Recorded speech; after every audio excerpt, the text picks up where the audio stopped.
I need to tell you something. For the longest time, I thought clogged pores were just my life, something I had to live with. Every time I looked in the mirror under bright light, I'd see it, those tiny dark dots on my nose, my chin, and I'd just sigh and move on. I used to think scrubbing harder was the answer. It wasn't. Today, I'm going to walk you through a full deep pore cleansing and extraction session. The right way. Slow, safe, and actually satisfying. Stay till the end, because the aftercare part matters just as much as the popping. Okay, quick myth bust before we start, because this trips up almost everyone. Those tiny dark dots on your nose, not all of them are blackheads. A lot of them are actually something called sebaceous filaments, and dermatologists want you to know this. Filaments are just your pores doing their job. They carry oil to the surface of your skin. They're not clogged, they're not dirty. They refill within a few weeks, even if you clear them. Blackheads are different. Those form when oil, dead skin, and bacteria actually get trapped inside the pore. And that dark color you see isn't dirt, it's oxidation, oil reacting with air. That's the one we're actually targeting today. Knowing the difference matters because how you treat them is different too. Alright, let's prep properly. This step is where most people rush, and that's exactly where things go wrong. First, double cleanse.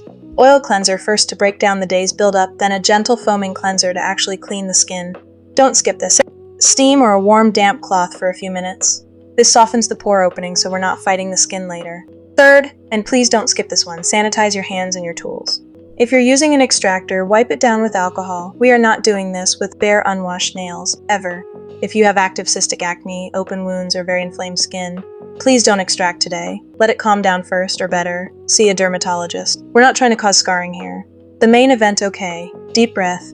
We start with gentle pressure, never digging, never forcing. If it doesn't release easily, we move on. That's the rule. Forcing it is how you end up with a scar instead of a clean pore. There it is. See that? That's the plug finally letting go. Oxidized sebum, dead skin, all of it out. We move slowly across the nose, then the chin, then the forehead. Same gentle pressure, same patience each time. Some pores give up everything in one go. Some don't budge at all today, and that's okay too. Not every extraction works, and forcing a stubborn one isn't worth the damage. We respect the skin's pace, not our impatience.